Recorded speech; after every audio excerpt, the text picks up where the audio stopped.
Hey, how's it going, YouTube? We've got some drama on the timeline, which I know you guys all eat up. We've got one that I don't think we're being told the full story because there's some disconnect between what I am seeing and what the actual results and the objective results are that don't make it really make sense. Things don't really line up. If you guys don't know what I'm talking about, a world championship coach by the name of Nick with Geekay put out this tweet this morning stating, no words at this point. I was kicked from Geekay. It was an org decision. The players weren't involved with the decision. I'm looking for a team for the LCQs, or if any Worlds or EWC's teams need an analyst. Retweets are appreciated. I'm worn down from everything at this point. I've lost so much in the past 72 hours, but I'm going to take a break. Maybe a stream soon to talk about the season. So just like that, a player who secured majors for the team on a heroic run, fell a little bit short major 2, didn't make Raleigh, is locked in for EWC, multi-$100,000 tournament, locked in for the World Championship, which is what actually matters, and is now no longer with the team. Shortly after, we did see GK address this and said, hey, we're aware of the recent post made by our former coach and the termination of his contract and the claim that the decision was made without informing our players. To which he replies immediately and says, I said it was an org decision and not that the players were not informed. I said the players weren't involved, not that they weren't informed. That in itself from Nick, while he is right, not a good look. Not a good look. It's a little bit emotional from both sides. Looks like they are pretty emotional about being like, hey, we've got to clarify. We got to make sure the narrative is correct. Make sure we don't look like the bad guys. Because people are usually going to side with the people rather than the organization because they're a brand. They're an entity versus a human. So they try to clarify. They get the wording wrong, whether it be a translation thing or they just misread it. Nick then qualifies it and says, hey, like I said, it was this, not that. That could have happened naturally. But now it's creating drama. It's becoming this thing. They do say, we would like to clarify that the decision to part ways with Nicholas was driven by the Rocket League's team's performance, which did not meet our expectations. I think they're going to be having a hard time finding a coach because if you're telling me the expectations is you either go to the major or you lose your job, it's a little tough. I don't know if any coach is going to be able to do quite well under that level of pressure unless you're Sathu and you have the 3 best players in North America. No offense to NA, but like Sathu's got it made. Not saying he doesn't work hard, not saying the guys don't put in time. I'm just saying if you got Beast Mode, Dan, and Atomic on your team, you should be making a major. No excuses. For them to say that it is due to performance, to me, I don't agree.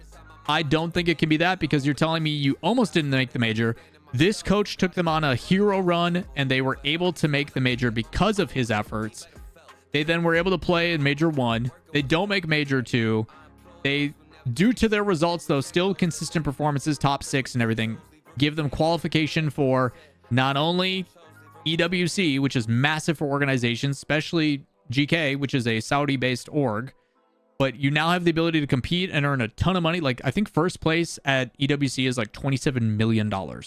So, like, the fact that they have a team that gets to go and compete in another tournament means that their point amount they can earn is infinitely better than those that can't. So, big thing there that he got for the team.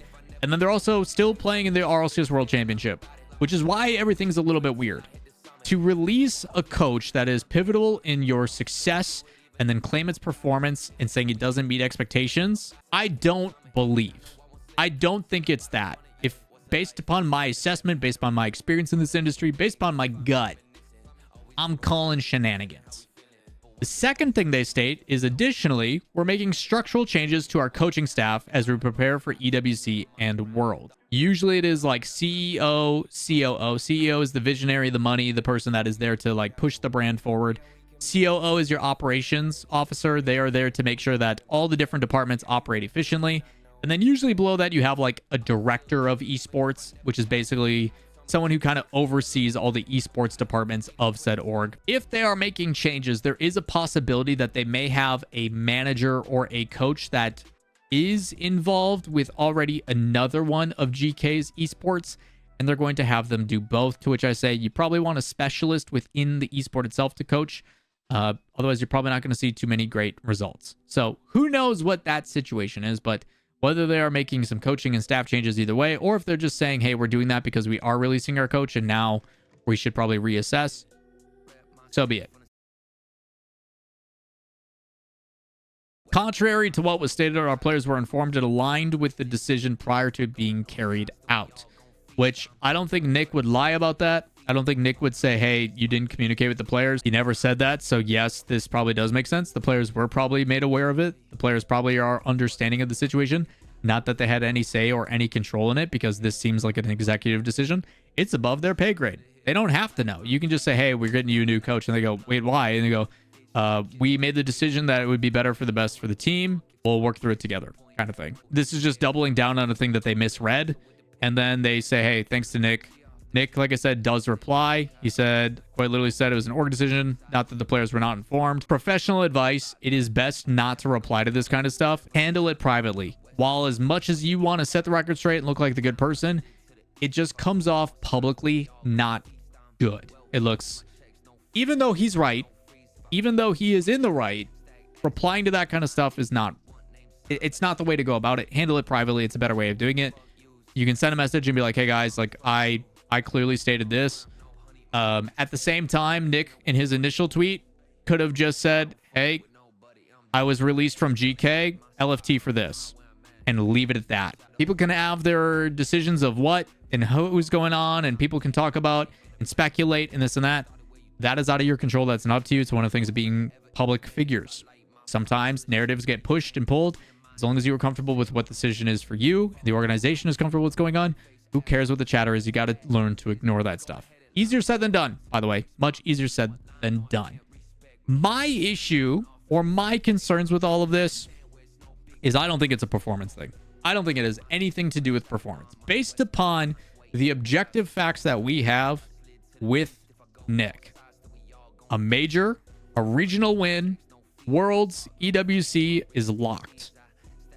I don't think it's that, and I'm very interested to know what it actually is going on. Especially when you look at the results of, hey, they were informed of this and that. Now, for reasons of the aftermath, what does that mean for a team? Because you got to understand, this is now 6-7 months of a team that was built under a structure, under a vision, under an ideology of how to perform, how to play the game. And when you bring in a new coach, there's going to be a learning experience. There's going to be probably a difference in opinion of what should be right from wrong.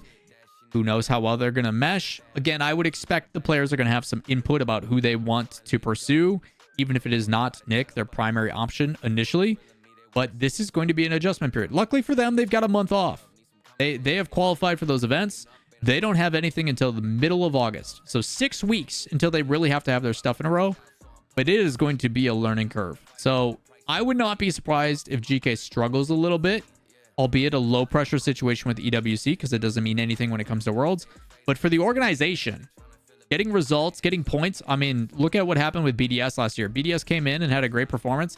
It was enough to bump them up like $8 million in earnings in EWC or something ridiculous. So again, it does make a difference when we're talking about the widespread stuff. That being said, I wish I had more details. I wish I had more things I could know. I'm going with my gut on this one. I do not think it's a performance thing. I think something else happened that we just don't know about. But I'm not here to assume. If anybody finds out more information, feel free to let me know in the comments down below. But a big shock. A world championship team. A coach that's been in the space for a long time. Let go mid-season. Right before the biggest events of the year. Crazy stuff. Anyway, that's going to do it for today's video. We'll catch you in the next one. Peace.